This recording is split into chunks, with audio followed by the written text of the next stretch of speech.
7:34 right now. President Trump's border czar is expected to meet with New York City's Mayor Eric Adams following his visit to Albany yesterday. And tension certainly erupted as Tom Homan was leaving the Capitol yesterday after slamming New York's sanctuary city protections. So sanctuary city is going to get exactly what they don't want. More agents in the community and more collateral arrests because you have forced us in the community because you failed to let us into jail.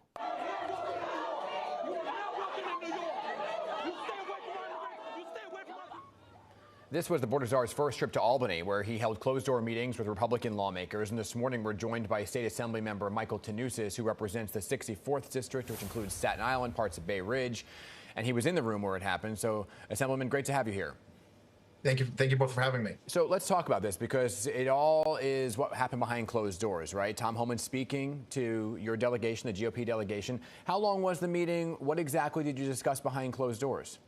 The meeting lasted about an hour, and basically the director went through the initiatives that the administration is looking to implement across the country and specifically New York, and basically went through the different types of laws that this state has passed, which make it more difficult for immigration officials to cooperate with local law enforcement agencies. And the goal, he said, was very clear. Basically, anyone here in the United States that is here illegally and commits a crime should be detained and deported. I think he made it as clear as day during that meeting, and that there should not be laws on the books that prevent federal officials for being able to carry out this process. Yeah, I mean, so he's demanding an end to sanctuary city policies. He's even threatening to flood the city with ICE agents. So did he give any indication as to when this could possibly happen? No, he didn't give any indication specifically to a timeline, but as everyone can see, the federal government is out there doing its job. President Trump was given a mandate. He was given a mandate when he was elected in November.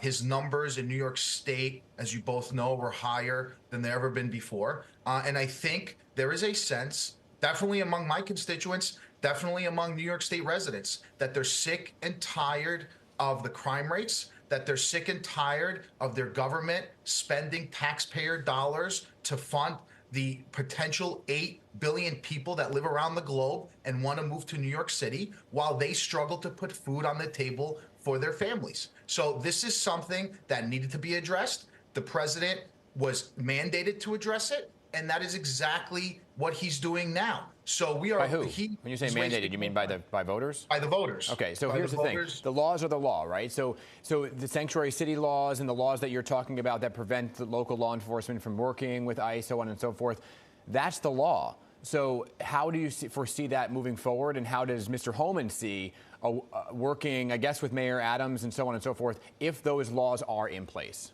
So interesting you should say that. That is a law passed by the New York City Council, other laws passed by the New York State Assembly that prevent federal officials.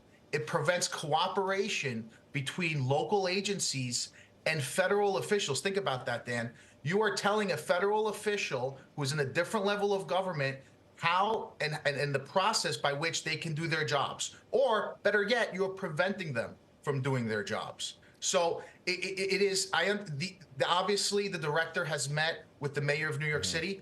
Obviously the mayor of New York City has basically shown a willingness to work with the federal government.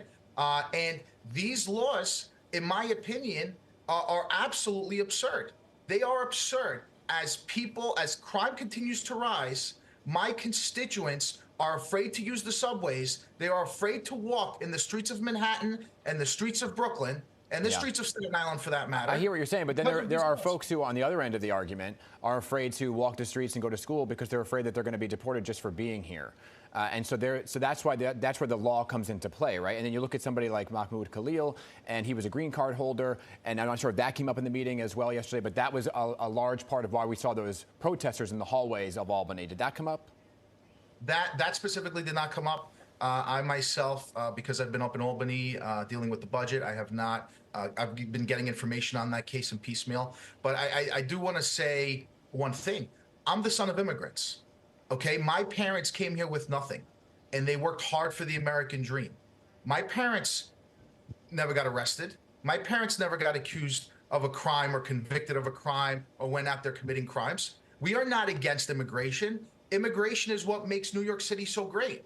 I don't think it's that difficult to expect the people that come to New York to be able to live law-abiding lives, pay their taxes, and not commit crimes.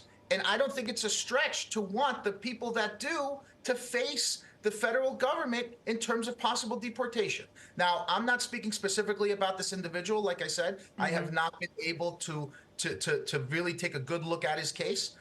But in response to many of my colleagues that talk about and are touting the First Amendment has limitations. You cannot go into a crowded movie theater and yell fire. You cannot threaten or threaten physical harm or destruction of property. Okay. So, so those are limitations that are on the First Amendment, whether you're an American citizen or not. Yeah, and I know that was the point he made at home yesterday. He also had some very harsh words for Governor Hochul, but do you know if he's even made any efforts to meet with her? I know that the governor has made efforts to meet with the Trump administration and even with President Trump. I am not sure if there was any type of meeting between Director Holman and the governor, but obviously Mr. Holman came to send a message, and that's why he came to New York State, and basically to say that the federal government is here, willing and able to do the job that they were given, and they will leave no stone unturned in order to do that job for the American people. All right. State Assembly Member Michael Tannousis, appreciate you shedding some light on what happened behind those closed doors. Keep us posted, okay? Thank you so much. Great to see you both.